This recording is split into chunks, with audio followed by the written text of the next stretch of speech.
Pillars of Eternity 2 Deadfire. We've just completed the main quest line at Asongo, and before we go up to Sayuka, we're gonna go to Dunnage and Fort Deadlight and talk to the pirates. Also get some more bounties.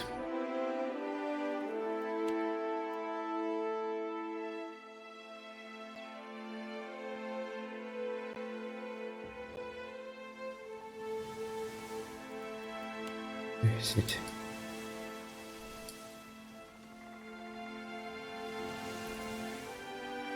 Seek the Redbeard. Mere Sven, they're truly insane. I think this is another backer ship. Doesn't have any quest associated with it. You blink and find yourself standing in the knee-high grass of an endless field, with the day just falling into dusk. Then, the earth falls away. The wind ceases, and you are sent tumbling up into the dark of the sky. Watcher. The voice of the Pallid Knight shakes the earth at your feet. You have returned to Bereth's realm, your soul once more called to attend the wishes of the God of Death.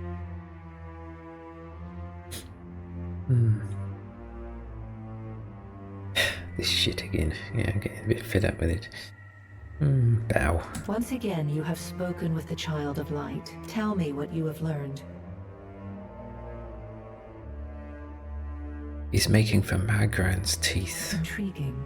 The Pallid Knight stares past you, pensive. While attend. Tell me what your many eyes perceive. Her words ring out, and a heavy silence descends. In the silence breaks the murmur of countless voices. They speak all at once in languages both known and unknown to you. In the space beside Bereth, an eye blinks open, followed fast by several more.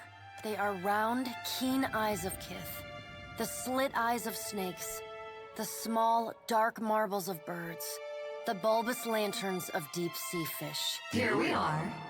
A figure walks through the cloud of eyes as one might step through a door. It is an Orlan, then a pale elf, an ocean human, a Naga, each of them eyeless. They are Wow. This is the first interesting thing to happen in ages, and we do so love a riddle. Some things must be lost to be found again. You knew that once, when you buried my scroll beneath the earth in Black Meadow. Yeah, I remember that from Pillars of Eternity 1. We have read the book of your life, Watcher. It is heavy with the weight of your choices, and its pages are not unmarred by the blood of others. You read, but on a smaller scale. I wonder if there's any, effect if you didn't bury the scroll like you were asked to by the dragon skeleton. We see between the strings of the world, and Eothas is there, strumming them like a lute. His tongue is still, yet he sings of a coming joy. What tune he plays, we do not know. It is complex, ever-shifting. One moment vibrating in harmony, the next in discord. A man strides through the door to Bereth's realm. Behind him lope wolves with lolling tongues, and jungle cats whose long tails twitch with every step. Galawain, the changeling, arrives, and he brings with him the wild heart of Eora's untamed places. Fast on Galawain's heels, a small wave of seawater washes across the tiles. It pours off the edge of the platform and cascades down into the beyond. From out of the water rears a glowing lure, then the head of a gigantic fish. The round black eyes of Andra roll to meet yours. My gift-bearers bring to me that which Kith most want to forget, and in their memories I see you as Wow does. You are the one who leaves chaos in his wake. You knew one of them once, my gift-bearers, Meneha. She longs to forget and to help others do the same. But when given the chance to aid her, you did not. You are a capricious creature, like Eothas. Andra's storm-black eyes roll away from you. I really can't remember whether I helped her or not.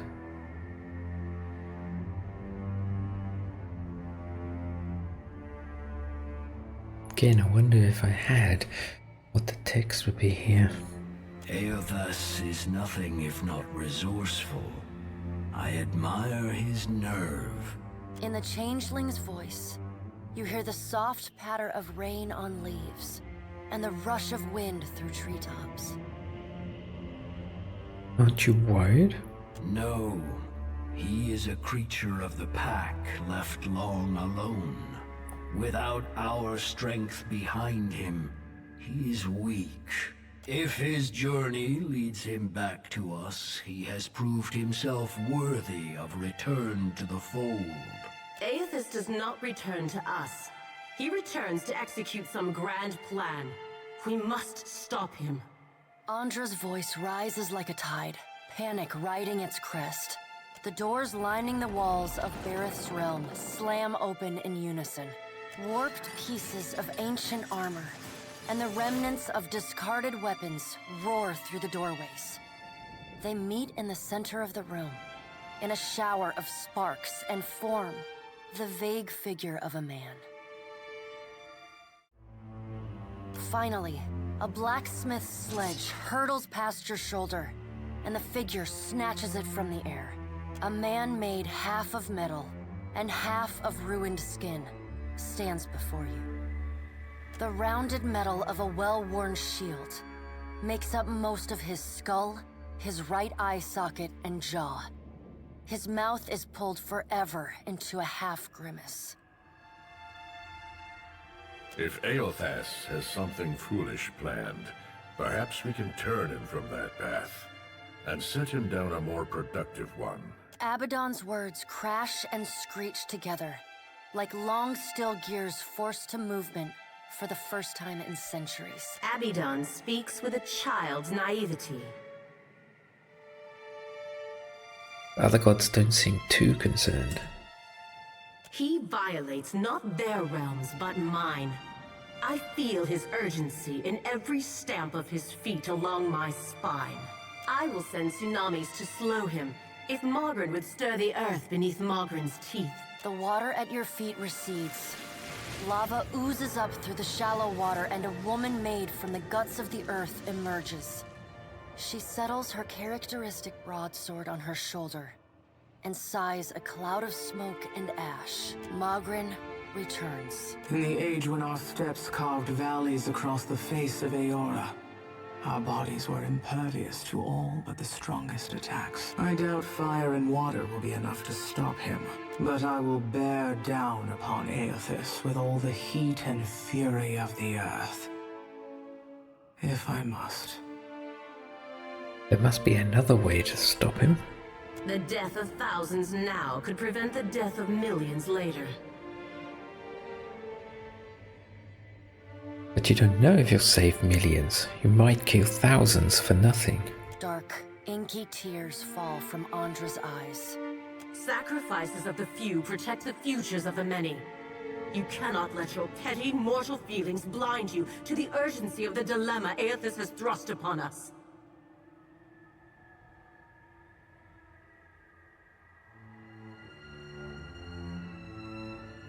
Funny how it's always Kith who must make sacrifices, never you.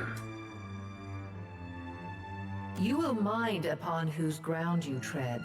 The pallid night watches you with keen, predatory eyes. The deep, bellowing cry of an aurochs shakes the ground beneath your feet. The cry drones on and on, a moan without end. Wal's many eyes squeeze shut. Andra slips back beneath her waves.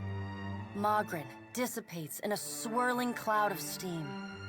Galawain's beasts cower and whine. Only the pallid night stands impassive. My end comes to all things in time. Should Eothas care to hasten the inevitable, I welcome his efforts.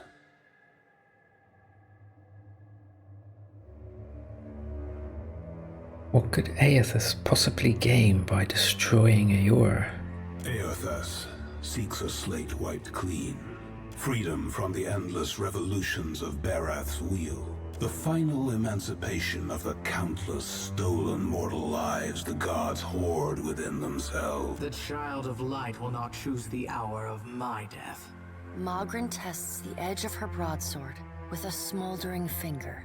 He sows chaos in his longing for a radiant dawn. So much will be lost in the cacophony of fear his actions inspire. The crack of thunder rends the air. The gods fall silent. We can wait no longer to act. Speak with him, Watcher. Discover what it is he plans. I'll do my best. Water begins to creep across the floor. It swells, runs swiftly, and catches at your ankles. You scrabble at the tiles, but it's no use. The current's pull drags you off the edge of Berath's realm and into the fathomless beyond. You splash down in water so dark you can't see the bottom. Then, the water recedes, gone like a dream upon waking. The hard wood of your cabin's floor presses against your spine. The gods are gone, but you remain.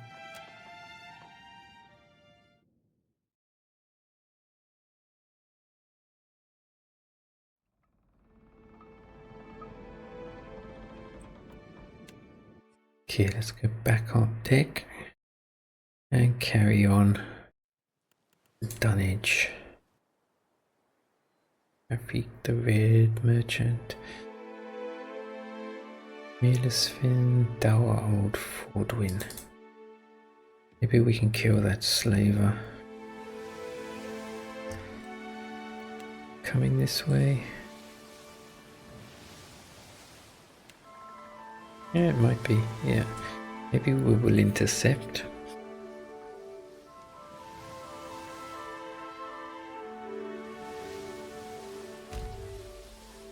Colourful parrot alights on the railings of your ship. A missive bound to its legs bears a single of Kahanga tribe. Queen Ozakina's missive. Captain Robin of the Hood. In my honour to host the Saviour Zongo at the Kahanga Palace, Netkataka is a city for Ohana and outsiders alike. There is no shortage of work for Kith who are determined to be as useful as you. But you have the stamina for a good climb. The palace atop Serpent's Crown could be your second home. Think on it. Guards, Queen Honours, Honor Kaza II. Okay, we can go talk to her now. Dour Old Forwin, 10th level Cypher, 14 crew. We have 18 at level 13. I think we can do this. Shouldn't be very difficult.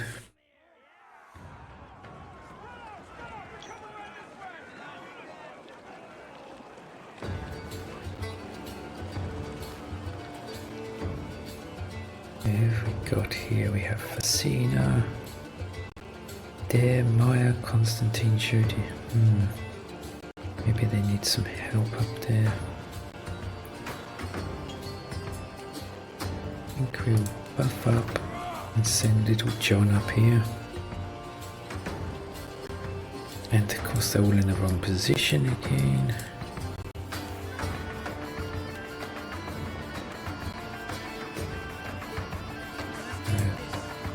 Seems buffed up, he can go here. I will bobble this slaver. And Will Scarlet can knock him down.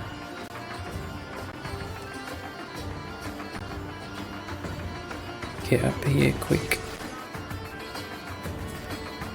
Let's see. Champions Boon, Azim, and Pain Link, and Azim. Slaves, knock the slaver down.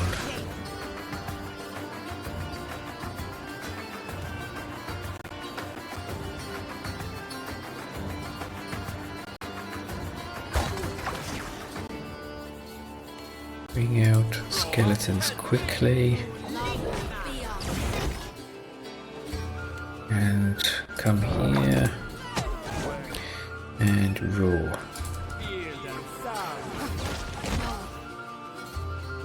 Yeah, Maya's getting a bit hurt. Let's try this smash.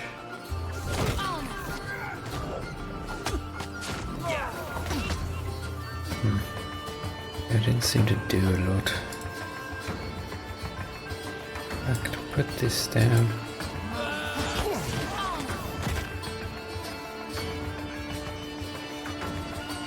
Come over here. Go for the slave because it'd be easy to kill. Maya's getting hurt. Uh-oh. It dominated little John, that's no good.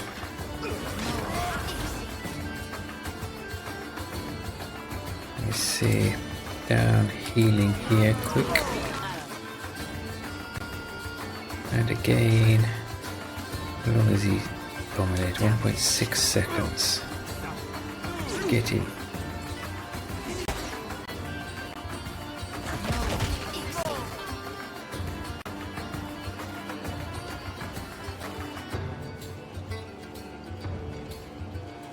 I'll go for the wizard.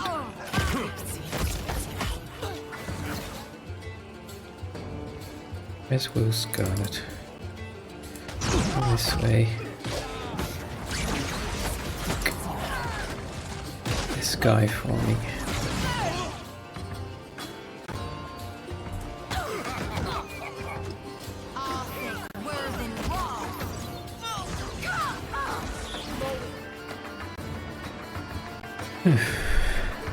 Okay. Share it with the crew. Take the rest.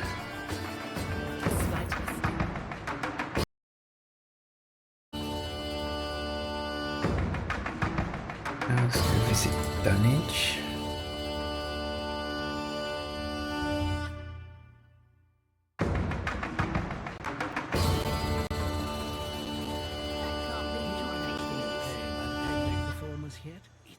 Udita Aquami. That I did. Made me want to poke out my eyes. I shall make it so. Collective Pig. Chauncey. Dexterity and still grazes.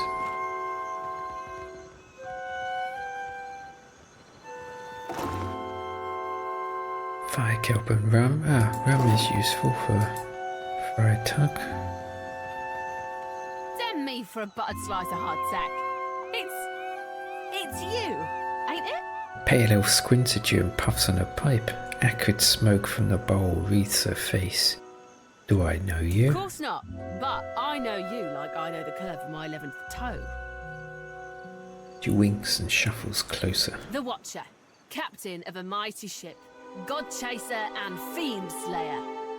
Must be expensive, expensive sustaining a reputation like that, eh? He rubs her fingers together. I'll keep it quick, see? If your little dinghy's got some chase in it, I've got a list of captains with a black mark to their name whose ships need a quick scuttling. And I'm in the market for a scuttler. She sticks the pipe in the side of her mouth and grins, showing a mouthful of yellow teeth. You're offering me a bounty. Where do I start? You read me like a book, you do. Then let's talk business, eh? He cracks her knuckles and grins. You'll be looking to scuttle Cornu first, one of RotH's finest, eh? I don't ask my client what he did or what scale his death balance is. Safer to keep questions in the hold.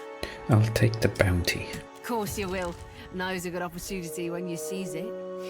Cornu helms a Voyager early muster in the waters north of Nekataka and south of Sayuka.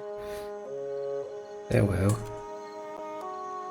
Okay, go over here. Are there more trainers? I don't think I've been getting trainers' help. Do I have any, do I? Granis is the only one. Now I have some money, I can probably try and do that. It's gone all laggy again.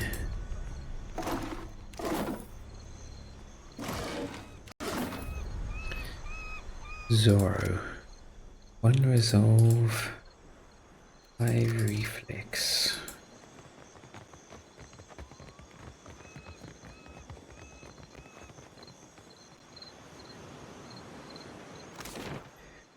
Go to Balefire Beacon.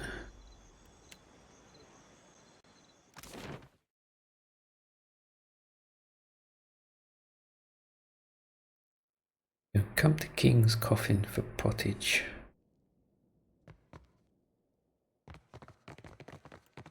What was that? For the pottage, trust me.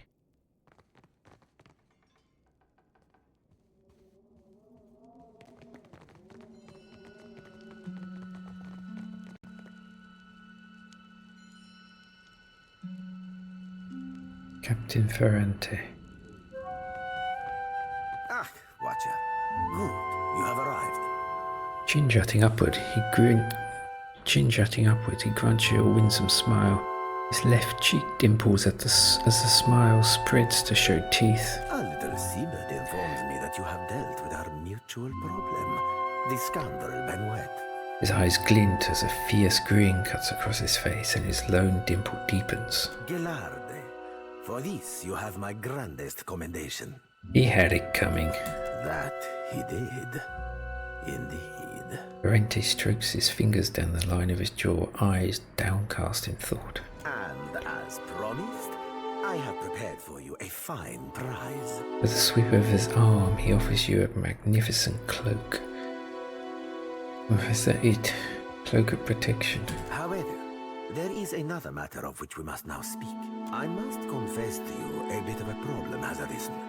One which speaks to your expertise with the supernatural.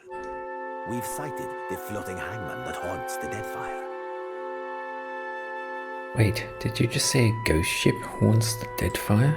Indeed, and I will say it truly again. This galleon, what likely remains of the Fonferrus, is a frightful legend. We have been losing ships at sea, amico, and not to those Valera ship-hunting bastards. I believe the floating hangman may be our culprit. Fortune favors us, as I have procured a survivor from such a recent sinking.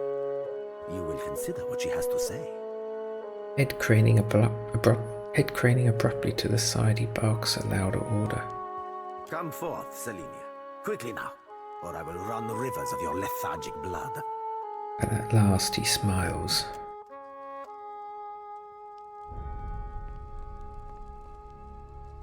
Sun-blistered and raw-boned, the pirate regards you both with a discerning glare. She tongues her chapped bottom lip, but keeps quiet. Well, spit it out, Selenia, and try not to embarrass me before our guest. Of course, Captain. It might have pretty hard near the end, but I spit the tale as best as I can. Pirate touches a spot at the base of her skull and winces. She glances off to the side, eyes black and full of hurt. Ferrante sighs and rubs tiredly between his brows. Go on, gent. I'm ready as I'm like to get me. With a shiver, the pirate turns her black button eyes to you.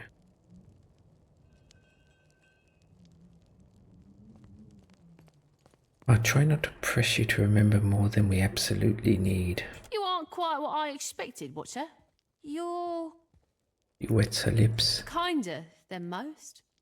Selena pointedly avoids Ferrante's gaze, grimy hands scrubbing at her mouth. Saw my old crew slaughtered me, my best mates, and even a few I hated. They weren't but blood and meat in the end. It branded the back of my eyes that moment. High seas, nothing but blue all around. Then, mist so thick you could taste it. Ships sailed from within. Out of nowhere was a hunt, not for loot, but for bodies. The ship, it looked... She gropes at her hip, but there's nothing there. Fingers fumbling in the air, she bares her teeth. Rotted. The crew, they were all undead. Couldn't stop them from boarding. Couldn't kill them. Couldn't even fight them in the end. Tell me about them, the undead. They were dreadful. Some were clothed, like maybe they'd only recently died. Others weren't more than moving bones. One was different. Her presence was overwhelming. Heavy. Flames burned in the place of her eyes. The crew shambled hard to do her bidding, even the ones who seemed hardly aware. Figured she was the captain, me. He shrugs, gaze going far away. There is a flag the floating hangman flies. A flag that once heralded the Fonferrus of Old Valia. It belonged to a Darkotsi paladin of some legend, one Lucia Rivan. But Selenia's knowledge is limited in this regard. Let us instead ask her of a subject she may know. How were you taken by surprise on the open sea? Me and my crew were adept. Alert. Always. No. Weren't no one gonna get the jump on us. Was some magic foul. Just sudden like, the winds died, the waters fell flat and the air got heavy. They turned sky and the sea both against us. Then this thick fog roiled up at midday. Without a sound, the Spectre ship She glides her hand in the air. skimmed right out. It was too late. We couldn't outsail it. When did this happen? She ruffles a hand through her short hair, scowls. Dunno me. Drifted for days, maybe longer. Kept winking in and out after I ran out of drink. One of mine found her no more than a week ago. Malnourished, dehydrated. The poor girl was scarcely able to speak. Well, I'm more than able to gabble now, aren't I? Could sail, too. No, you got no reason to keep me. She flits her hands over the softness of her shirt. Again, her fingers hesitate close to her hip, fabric crinkled there, where a pistol might normally be strapped. A muscle ticks in Ferrente's jaw, but he otherwise ignores her. Perhaps there is something else you wish to ask of our guest before she departs from us. That'll be all. Lena cuts a glance to Ferrente for confirmation. When he dismissively waves her away, her black eyes narrow and she raises her chin defiant. But then he turns his full gaze to her, suddenly seething, and she shrinks in on herself, fish shaking at her sides. She reluctantly retreats. She belongs to Aldis, who undoubtedly will come to claim her soon. But that is a problem for another time. Ferrente sighs. One moment, Watcher. The captain scowls at Selenia's back, retreating back, a dark anger warming his cheeks. Selenia is loyal to Aeladis, neither adhere to the same principles as you. Wonder chases across his face, it lightens the colour of his eyes. How very clever of you. Indeed, the White Kestrel and her crew were pledged to Aldis. Drums his fingers against the blunderbuss strapped to his chest. However, it is not by virtue of Aldis that Selenia yet lives, and I would have that well remembered. I can be a generous leader, you understand.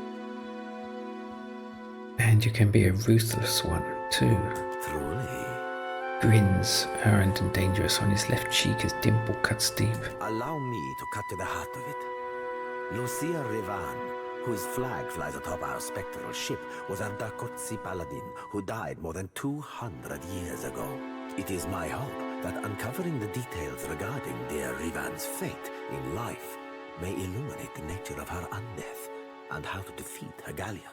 Unfortunately, the only soul who could possibly shine more light on our situation lies buried deep within Neketaka. One Yseyr the Berathian, now well rotted, I presume. I take it you have a plan? Indeed, I do. He flashes you a devious grin. Though I and mine cannot so openly venture into the depths of Neketaka, nor can we commune with the dead.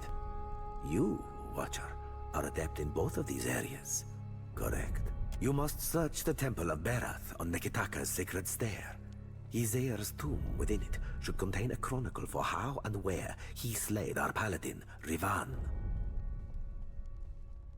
I'll see what I can do. Gelarde, do return when you've any lead that may navigate us to where the floating hangman anchors.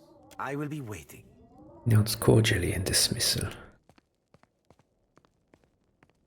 I wonder if you can go and recruit this woman or rescue her.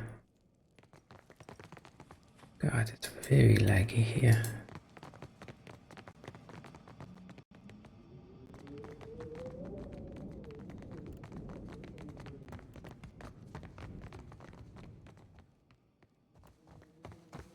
here. Maybe it's upstairs. If we can search this room, maybe there's something here to find. Gold. Arm slats. I did? No. Kyoki fruit. Let's try going upstairs. See if she's there. Would have been nice if you could rescue her, maybe. Get her as your crew and bring her back to Eldis.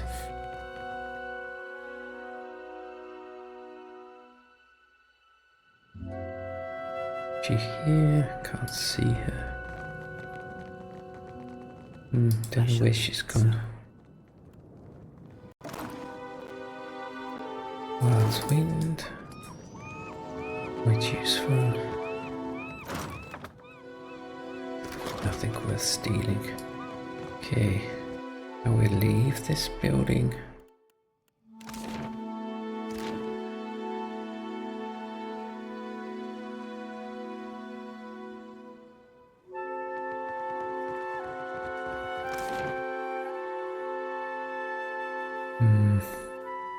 We'll go to the king's coffin.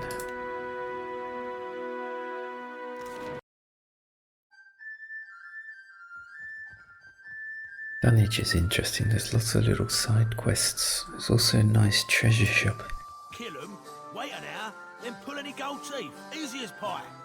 You're an idiot. Wait a minute, wait an hour. Alive, dead, it makes no difference at all. I've pulled plenty of gold teeth. I know the right way of it. Maybe I'll pull your teeth just to prove you wrong. What do you know? It really does make no difference. You, act.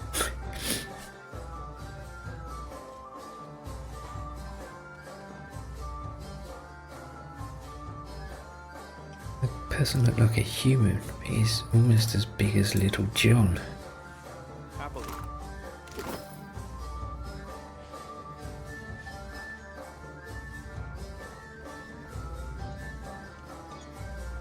Yseyr.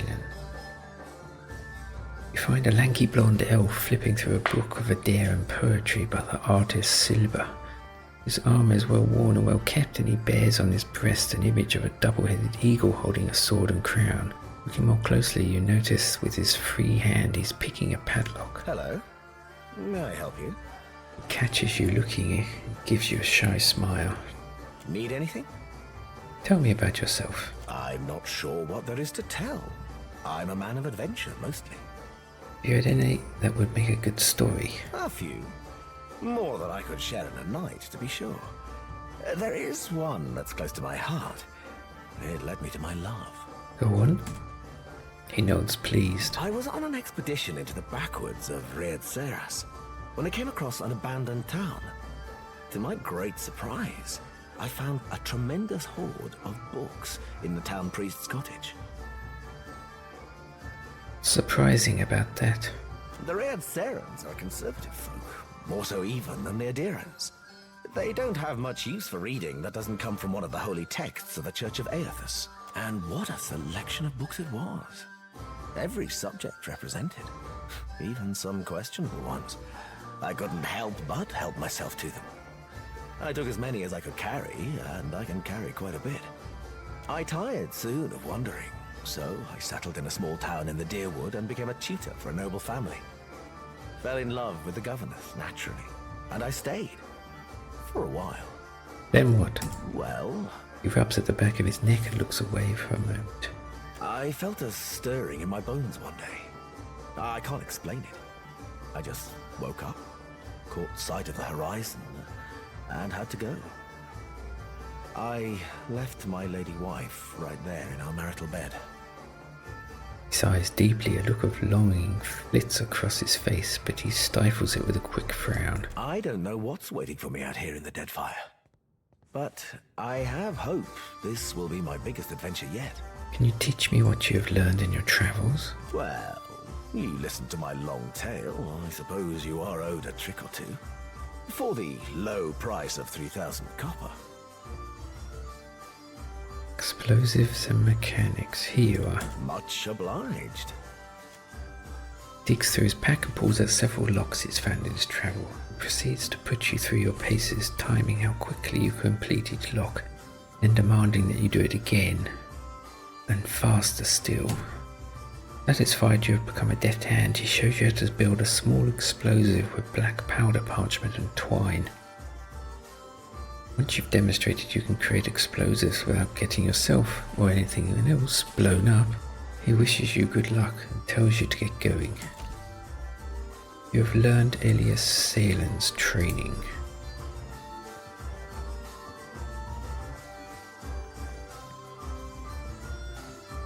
Of course.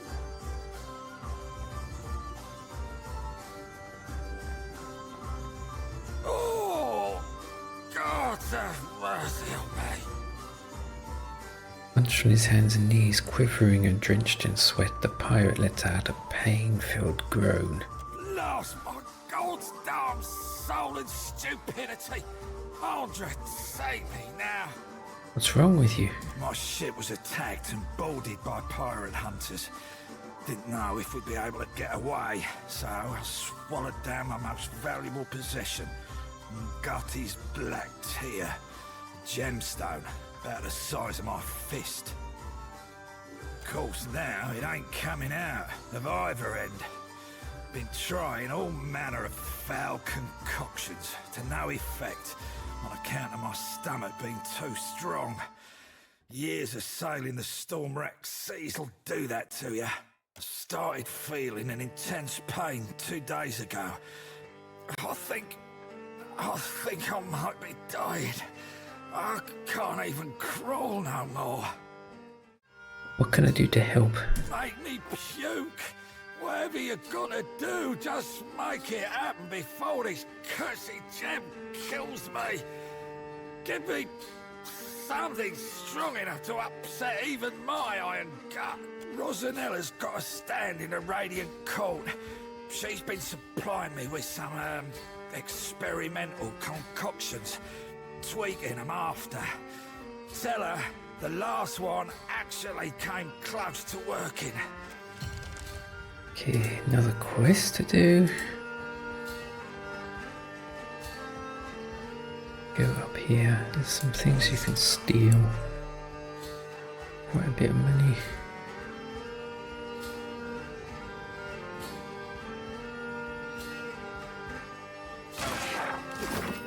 I know just the thing. I've done it. 1,000 gold.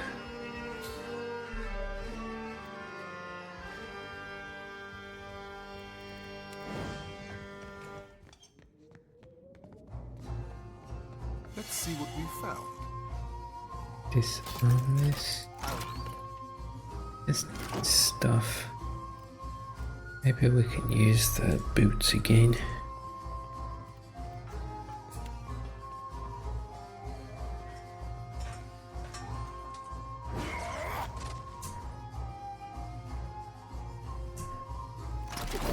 Ah, damn it.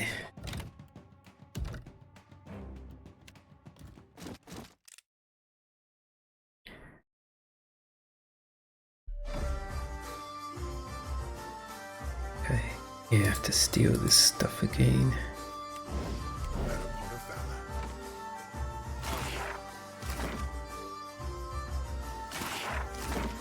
I'll have this opening. It's done. Maybe I have to come here. Let's keep quiet.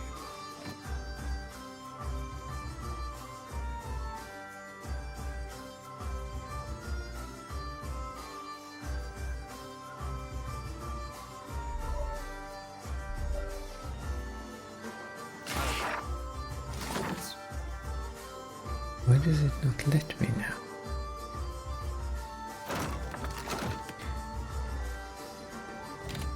Try loading again. Maybe I have to go in there. Being hidden.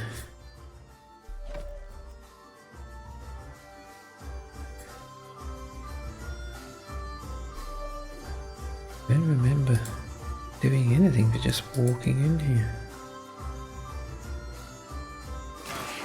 Oh yeah, see, it's not quite 100%. I know just the thing. Don't know why that's like that.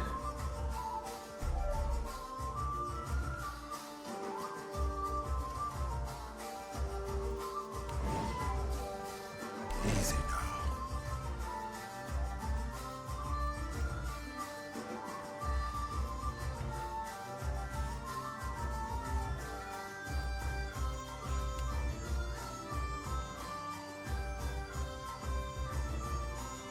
Ah, wait, I've got the... What's this? I'll take care of this. Come back here. Let's keep quiet.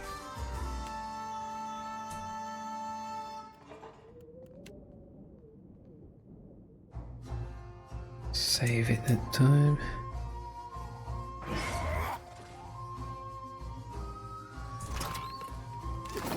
Got it. Yes? Of course. Okay, to leave for now, come back later. We go to Radiant Court first.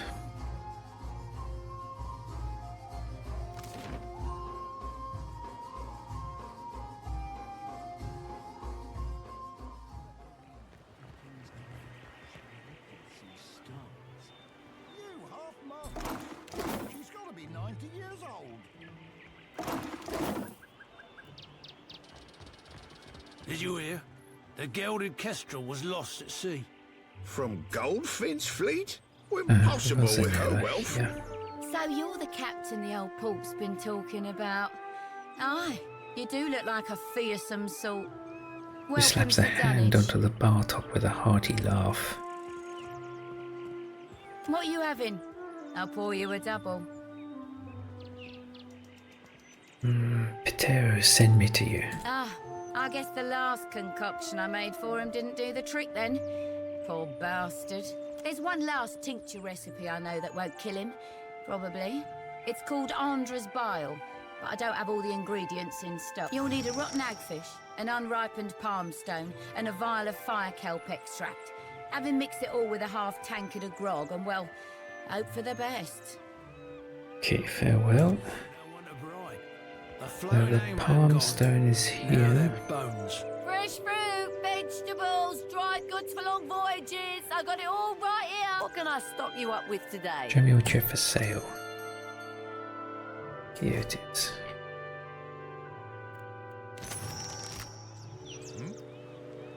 I shall. Andra's gills. There's no hope. That was a disaster of epic proportions if ever I directed one. Arms flailing widely before her, the stage performer shoos the other actors from the set. A typhoon couldn't have cleared out our audience faster. What's wrong? What's wrong? I'll tell you what, everything. My troop's coming apart at the seams. We're short on cash, we're low on people, and we've run plumb dry on enthusiasm. She ticks the points in her fingers. We haven't drawn a decent crowd in more than a fortnight. And it ain't like pirates are hard to please. That's how you know the show really stinks. But I think I know what the problem is. We've got a lack of flair. If only I could hire more talented performers. I just know my play would take off. I'll help you. Really? Well, that's great. Then we could... Abruptly her eyes narrow, the dark brows frowning with heavy suspicion, furrowing with heavy suspicion. Wait a tick. Why would you help me? What do you get out of this? I don't see anyone else helping you, do you? Right. Beggars can't be choosers, I suppose. She strokes one of her bushy eyebrows thoughtfully. I'm in desperate need of 2 more performers. A wizard for one, plus any oaf big enough to pose as Eothas. I happen to know a wizard of the finest skill set who already performs here in Dunnage, Tiana at the King's Coffin. But unfortunately, I got no idea of where we might find a suitable Eothas. Get me the right people for the parts, and I promise you'll be pleased with your investment. I'll turn us a profit or die trying. Okay. And here we get the quests. I've got coin and a few scores to settle. Like the one to kill Lady Emperor. You carry yourself like a person well acquainted with violence. Care to put your skills to use for a good cause? And some coin? Sure. Hmm? She dances a coin across her knuckles. Mirth, a bright glint in her eyes. Tell me about the cause you mentioned. It's simple enough. The firebrand commanded by Captain Henqua once plagued the Deadfire. The skill and brutality of Henqua's crew was the stuff of legends. Yseyr flicks the coin she's holding and snatches it from the air with a grin. Up close, it's clearly a Sulianet. But pirate legends don't live long. Some months ago, an alliance of Neketaka pirate hunters managed to corner the firebrand and sink her off the coast of Tikawara. They confirmed Captain Henqua's death, but her senior crew members escaped unscathed. And now it seems like bringing the firebrand's crew to justice doesn't matter to anyone but me. Even in the low light, you can see a vein throbbing at her temple. Her voice drops to a low growl. So I want you to kill them. And I'll pay you out of my own pocket if you do. Sounds like you've got a grudge against the firebrand's crew. It's nothing personal. The crew earned their reputation through murder and thievery, and it would make me sick to see them regain an ounce of their power. She tries for a nonchalant shrug, but it comes off looking like she's got a sore shoulder instead. As she speaks, Yseyr removes a small Sulianet from her pocket, polishes the surface with a corner of her shirt. The features soften like she's visiting an old memory, then she stuffs the coin back in her pocket with barely audible sigh. What's bothering you? There's no need to make my concerns your own, my friend.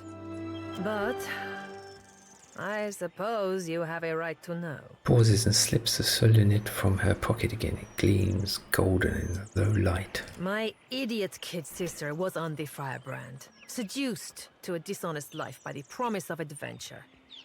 When the pirate hunters killed the crew and sank the ship, they also killed my sister. But those irredeemable lowlifes I sent you after got away without a scrape. I want them to pay. I don't much care how, so long as they take their turn on the wheel. I'll hunt down those pirates. Who am I looking for? The firebrand had a mascot. A useless little bastard, who's taken to calling himself Lord Admiral Imp. He's not terribly dangerous on his own, but he's keen to make a nuisance of himself wherever he goes. She rubs the bridge of her nose and sighs. Last I heard, Lord Admiral Imp was making himself comfortable in Queen's Berth. You'll find him there with a few Zarups and constructs, the little buggers convinced to follow him. Bless their simple hearts. Who's next on your list? You'll be taking down Lady Ipiro, Captain Henqua's former first mate and a rumored lover. She's a cipher, and a dangerous one at that. Ipiro maintains an estate in Serpent's Crown in Neketaka. But I wouldn't recommend you rush in muzzles blasting and swords held high. She keeps a number of bodyguards on her payroll. She winks or smiles. Got it. You'll be going after Katren, the firebrand's resident wizard. Rumor has it, she was once an apprentice to Arkemir before turning pirate. Last I heard, Katren and her sundry little minions could be found lazing about the sacred stair here in Neketaka at night. No idea where she disappears off to during the day. Who's the last target? I have a challenge for you, my friend. And his name is Torkar, leader of the Firebrand's boarding parties. He's an ogre, with a reputation for cleverness and cruelty both. I've even heard tell it was Torkar who was behind the Firebrand's most successful tactics, not Henqua. Torkar was last seen at Lifte's refuge here in Dunnage, dead set on joining a crew, or assembling his own. I trust you won't let that happen. She cocks one dark eyebrow and question. Farewell. Happy hunting. She nods and gives you a showy wink. Okay. Some more bounties, which is nice. And Hemp the dog. Constitution, Fortitude. Don't need that.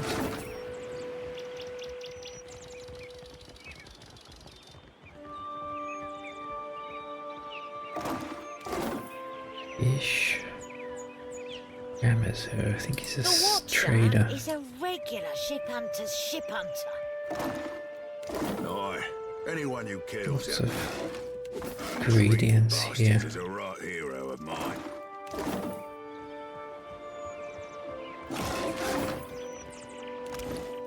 Yeah, and another trainer. First thing you notice about this man is the nature of his attire, loud in clashing reds and purples, bright as a peacock. Second glance you see that he's tall and lanky, boyish handsome, in an unkempt way, with a trim beard and friendly smile. He hums a little tune to himself as he watches passers-by. My good sir, hello. Gives you a frightfully cheerful wave and beckons you closer. Whatever might I do for you? Tell me about yourself. I'm certain there's no need to tell you, observant as you no doubt are, that I am an actor.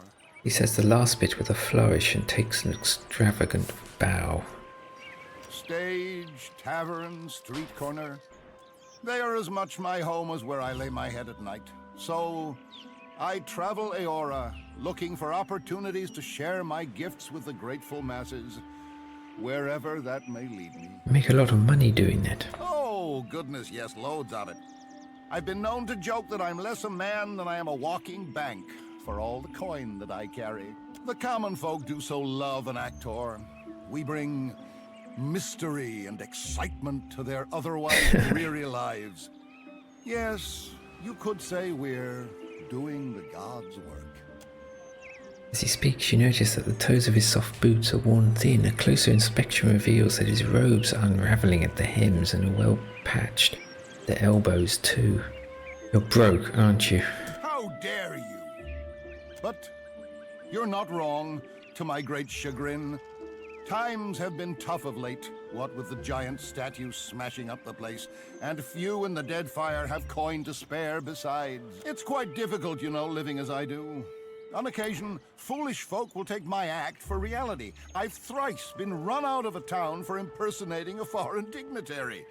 Damn fools don't understand the blistering wit of my satire, I tell you. I had to learn to protect myself as a result, though I must admit, what martial skills I've got aren't of use for much more than fighting off wolves or throttling a thief with designs on my saddle. Thank the gods, I hardly ever need to use them. I could talk myself out of nearly anything, you know. You sure can talk, I'll give you that. Well, thank you. I must say it's gratifying to be recognized for one's talents. All things being equal, I'd much rather recite a sonnet than swing an axe, but a man's got to make his way in the world any way he can. Can you teach me what you've learned in your travels as a performer? I would be honored. But a man needs to make a living, you know. So, for my services, how about 3,000 copper? Enhance buff and streetwise. Here you are. Fantastic! Let's get to it then.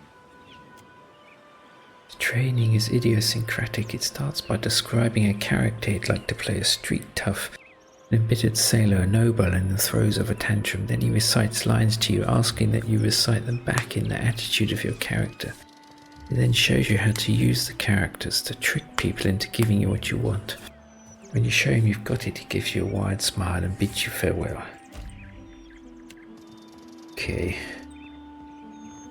My old captain was a from the day he was born. So, the treasure trove. Let's go in here. See if we can steal some of the treasures. To keep robbing from the rich and to give to the poor, just like Robin Hood. The better part indeed.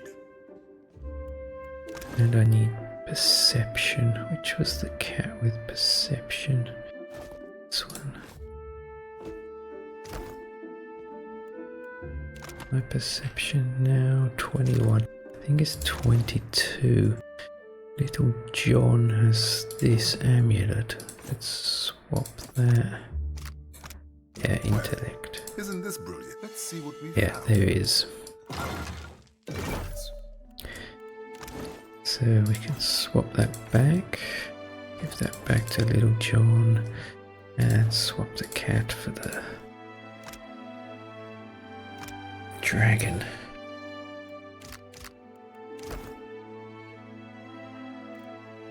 Okay, come down here quickly. I'll handle this.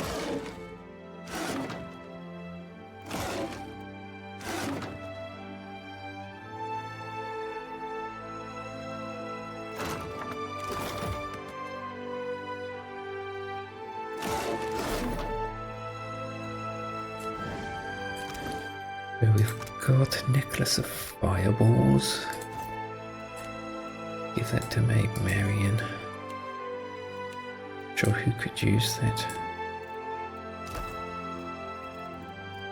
And yeah, let's keep it as it is. We got some nice armor. Iridescent scale. Yeah, all defenses against the elements. And let you conjure a blight. And you can increase the damage reduction for different elements. I think I will keep this. I think who I give it to. Maybe it's better for Little John.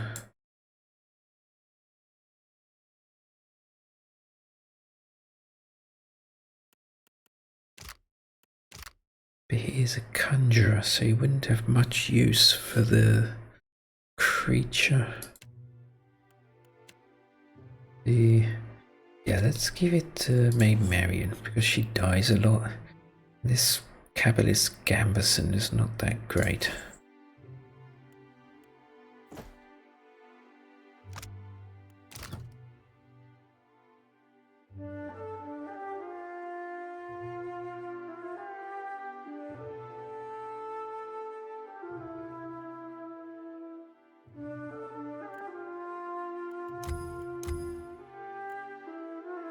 I need Arak, rice wine,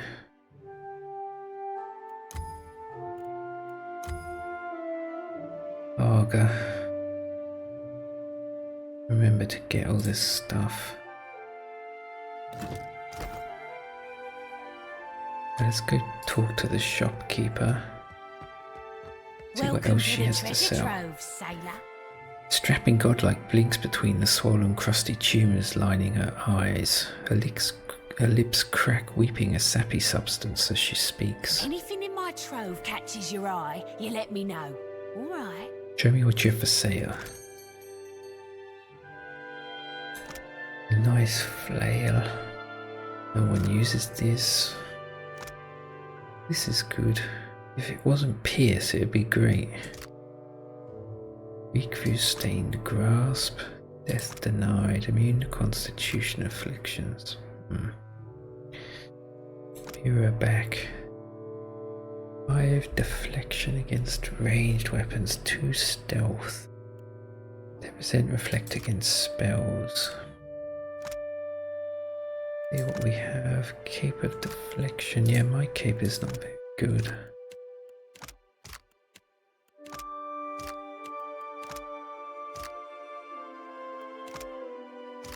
And Maid Marian could do with a new one.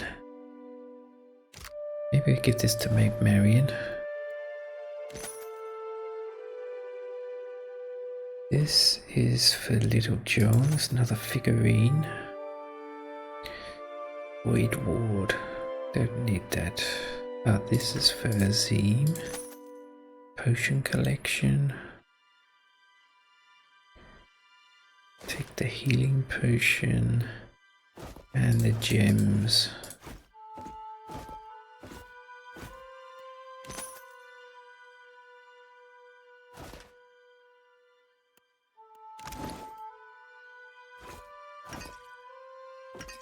Okay, this here.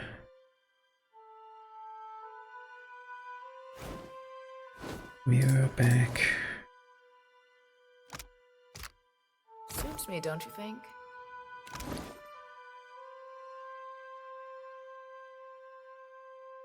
And these we'll get rid of. I don't think we're going to use them again.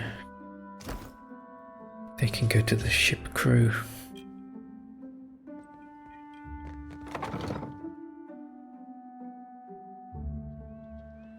I'm here. And we wanted to swap the boots with either That's the boots of stability.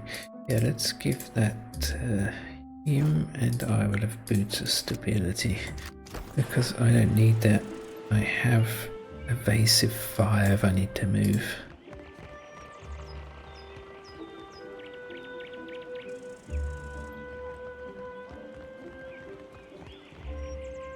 And there's this other cellar here first that we need to look at.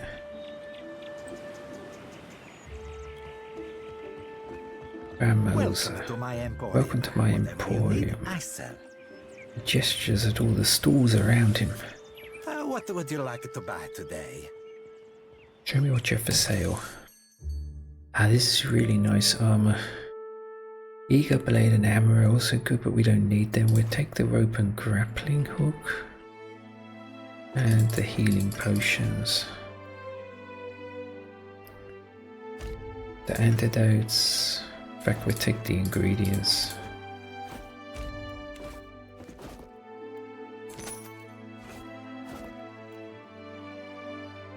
We have to think about whether we should get pale hide.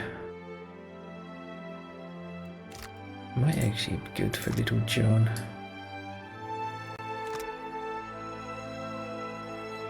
It's less recovery time but better armor.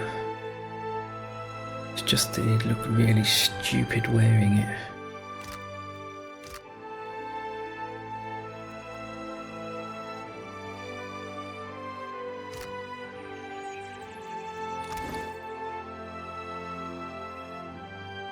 Okay, let's give them the potions first.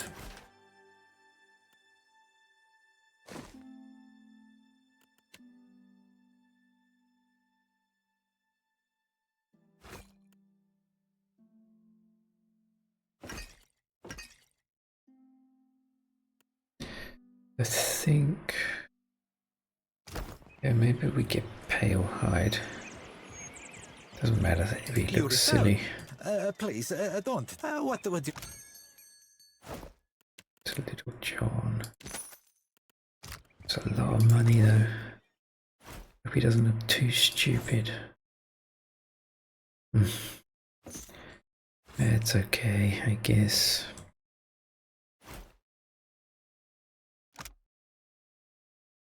Rock armor, freeze armor, 15% of hits to grazes.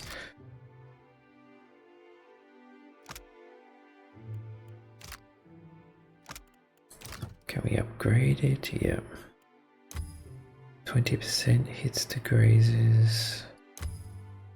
Weak deflection while flanked. Yeah, that's going to happen a lot because he's supposed to be near lots of people. Let's give him that. Dread Howl lets him area effect frighten. 10% recovery time. Reduces recovery time during nighttime. Yeah, this would be great if it was permanent. But not often going to be around in the night. Whereas this is pointless because he has this area effect scream.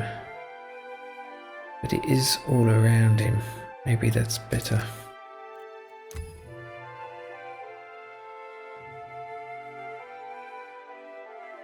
On the other hand, we get some benefit from this. We do fight sometimes at night. Yeah, let's get Nocturnal Vigor. I need Ooze Plasma. Okay.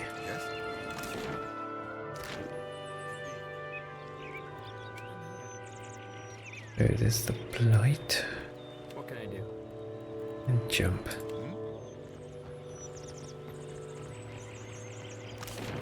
So first thing we do is go here.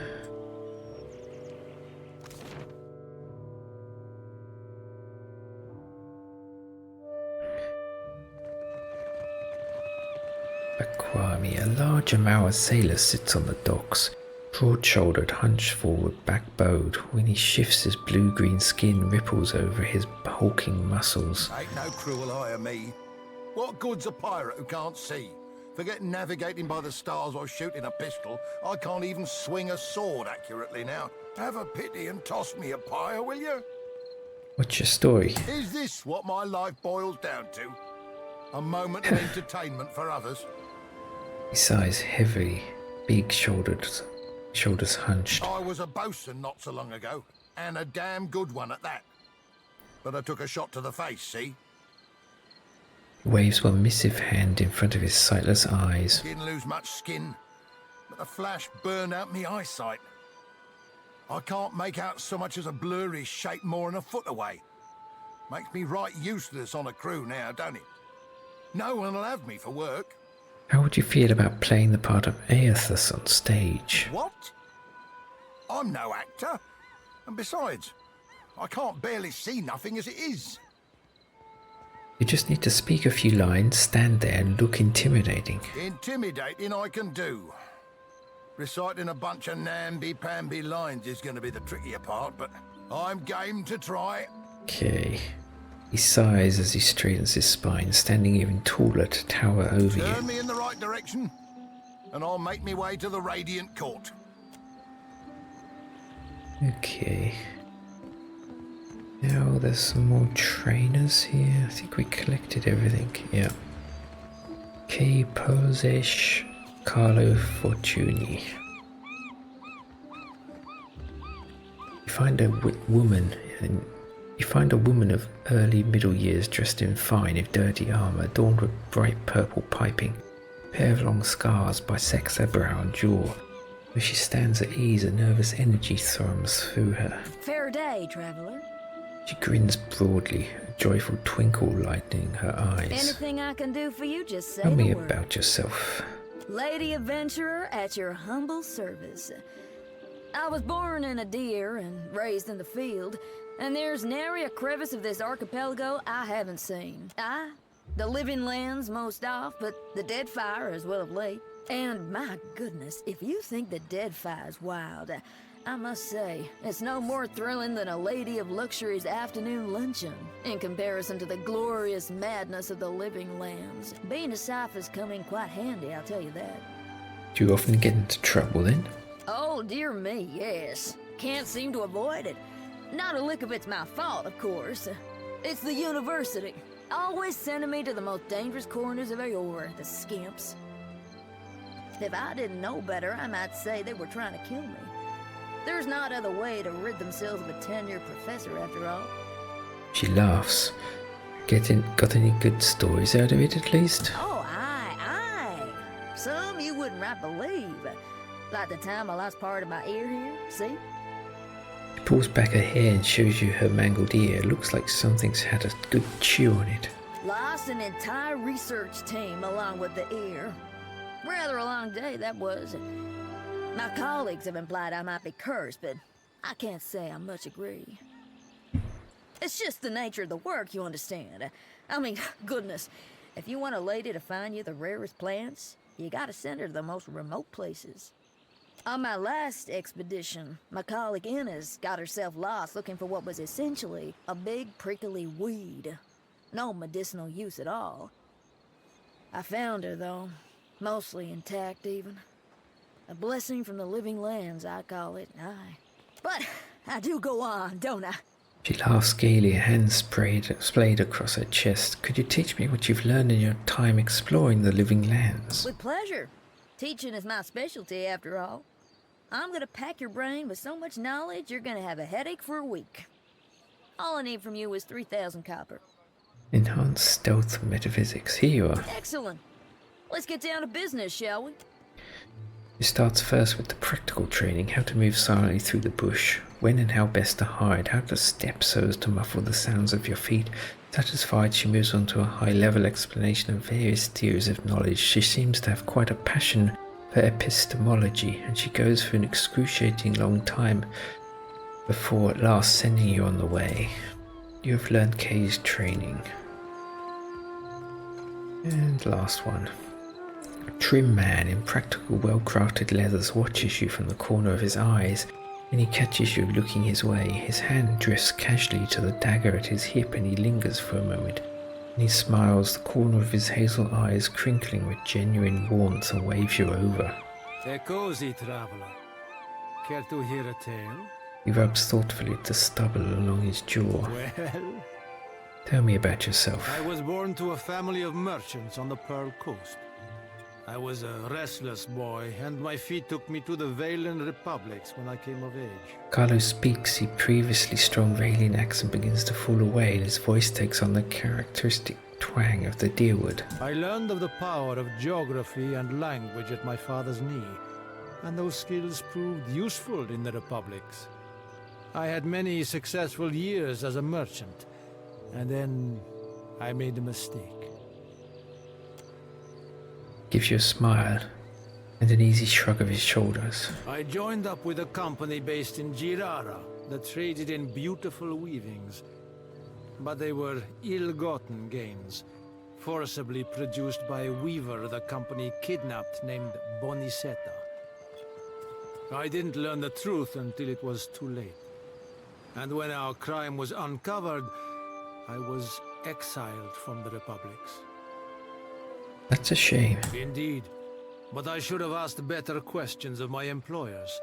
And now I'm here, kicking my heels in the Deadfire, where no one knows my name and with few prospects before me. I would like to make amends to Bonisetta personally, but it seems a distant possibility. Ah, well. I learned my lesson. I won't be played for a fool. Can you teach me what you learned in the Valian Republics? Hark, you listen to my tale. I suppose I can do that for you for 3,000 copper. Enhanced sleight of hand and diplomacy. Here you are. Well done. He smiles. Shows you a trick for lifting a man's coin purse from his belt. Between demonstrations, he also gives you tips for negotiating with even the most hard-headed of merchants. You thank him and turn away. Just as you're about to leave, he tosses a coin purse to you with a laugh. You nearly forgot something. The coin purse he tossed you is on your own. Coin purse he tossed you is your own. You have learned Carlo's training. Now we have to go back to the king's coffin and recruit the other actor. We should have also got the ink. Oh no, we have the unripened palm stone. Here she is, this wizard, Tiana. If you're enjoying my performance, tips are welcome but not required. Thank you, loyal patron. Voice monotone, the wizard examines her nails as she speaks. A hand on her hip, she cocks her head as she waits for you to speak. Calandra needs you for her play. I'd be happy to go back working for her, except I owe Harker over there a good deal of money. Jerks her head towards the far end of the bar. Stupid dice went cold at the wrong time. Until I pay him what I owe, 700 pyres, I'm not going anywhere. Give 700 copper. Here, pay off your debt. Don't give it to me, give it to Harker. Knowing him, he'll tack on a few extra expenses just to spite me. I can't fathom why you're doing this, but I thank you all the same. Dialogue. Okay, let's try and talk to him.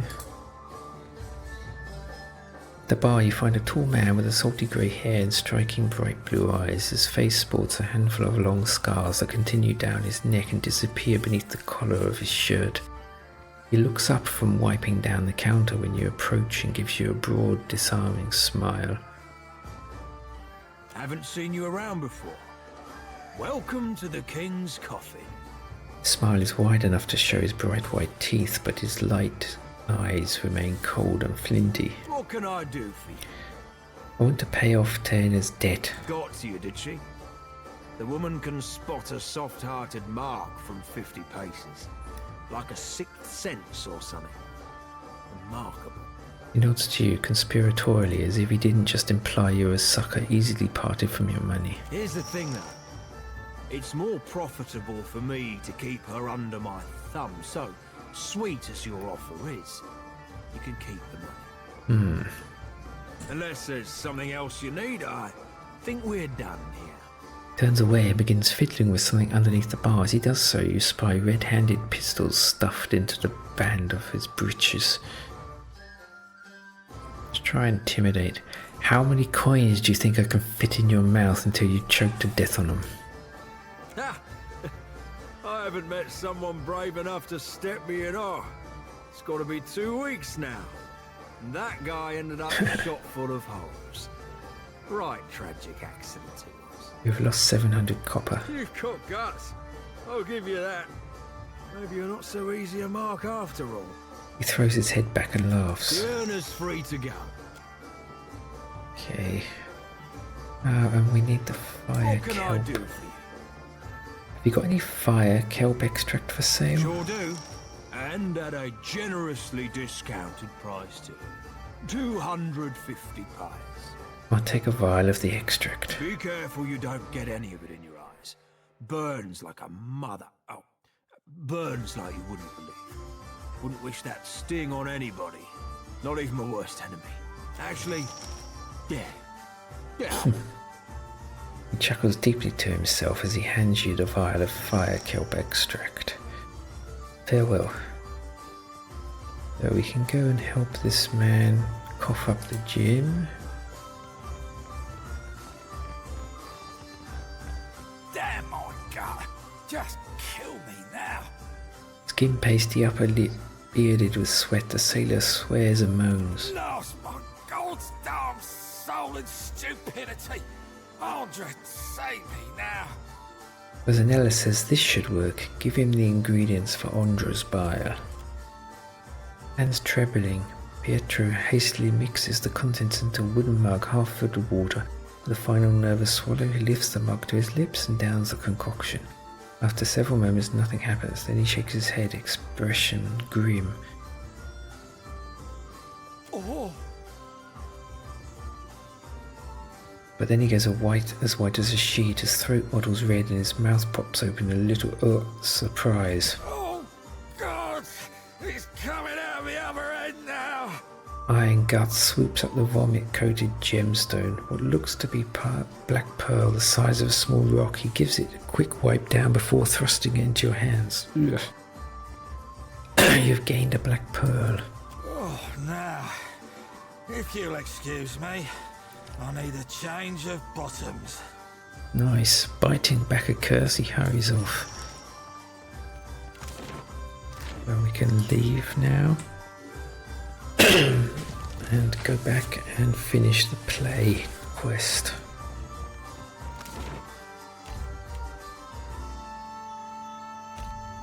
Several brutish-looking thugs emerge from nearby alleys.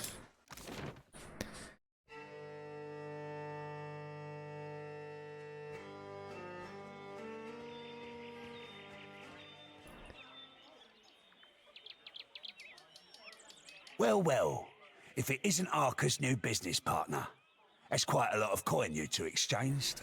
We're not business partners. Don't bother lying. Several of my men saw you at the King's coffin. Looks like Arca's hiring new muscle and coming out of retirement. And I can't be having that now, can I? Think I'll send him your head, as a reminder to stick to selling grog and flea-infested beds. Okay. That's a shame. I am right on the front line. Will Scarlet knock him down, and I'll wobble him after marking him. Mirror image, and then get our spiritual ally. Azim.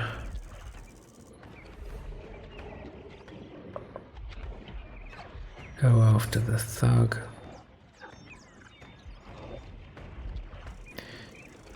Little John, get out the skeletons and buff up. Go after the cipher. And maybe Marion. Let's try it once more. Firebug.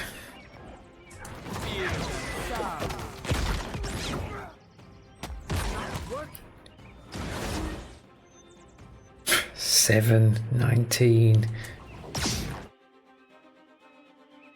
Misses. 9. Was it 9? No, misses. 8. A joke. I'm gonna respec that spell is a pointless thing to have. Act. Healing on me. And oh, get out of here. Try something else.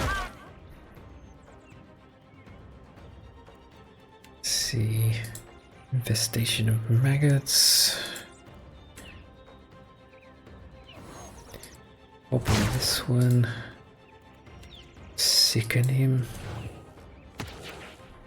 Quick, run this way. Sicken him.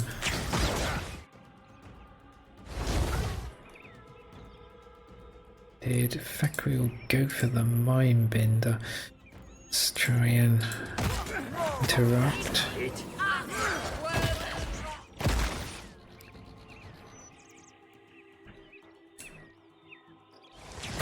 Can roar.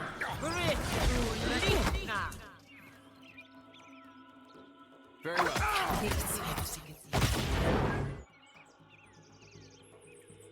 Sicken didn't seem to work. Let's try again. Try something else. No, it missed. Heal everyone. He's dead.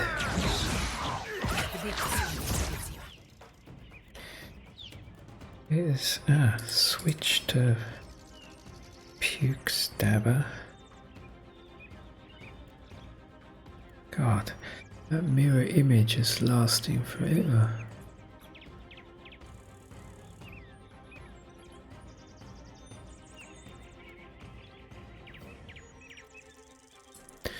Will Scarlet play dead? Better try something else. Death to our enemy. The armor on both of them seems to be helping.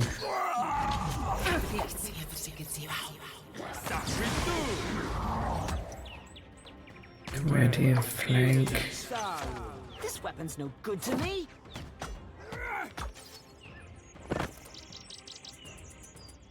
Yes, I shall make it so.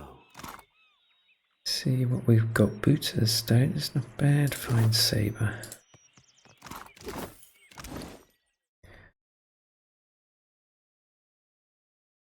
Bead.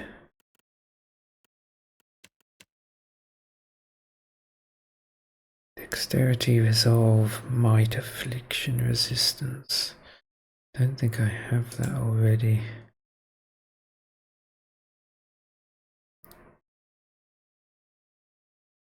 I'll have to get rid of this ring. It's not much use anymore.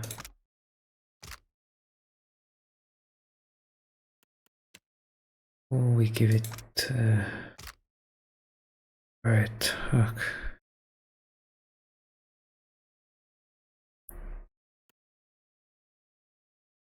Yeah, resolve is better for priest. And it means we can get rid of this. Get something better maybe, because it's only one resolve lost.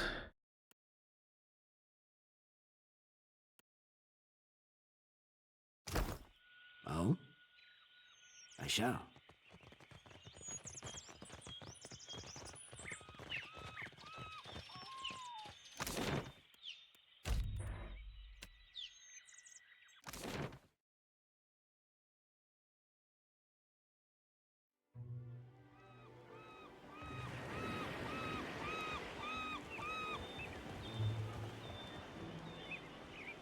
Okay, now comes the boring play that you can't skip, which is really frustrating. Thanks muchly for bringing Taerna back to us. Her storm and weather spells will really strike an atmosphere for the play. And now that we've got a real big brute for Eothas, we can put on a proper play. Stick around for the performance. I think you'll be plenty pleased. Spreads her hands as if about to take a bow. But instead she snaps her fingers together and the stage darkens behind her, signaling the start of the show.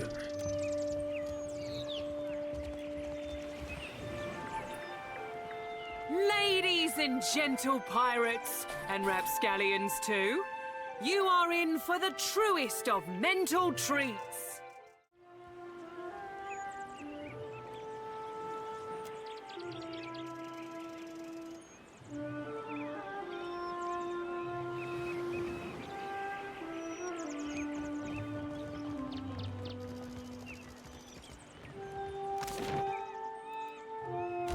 to Lifter's Refuge.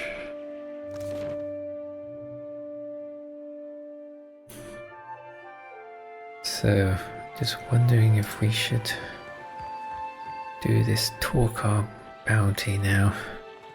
Later, it's been a long video already. I think we'll stop it there and carry on with this in the next video.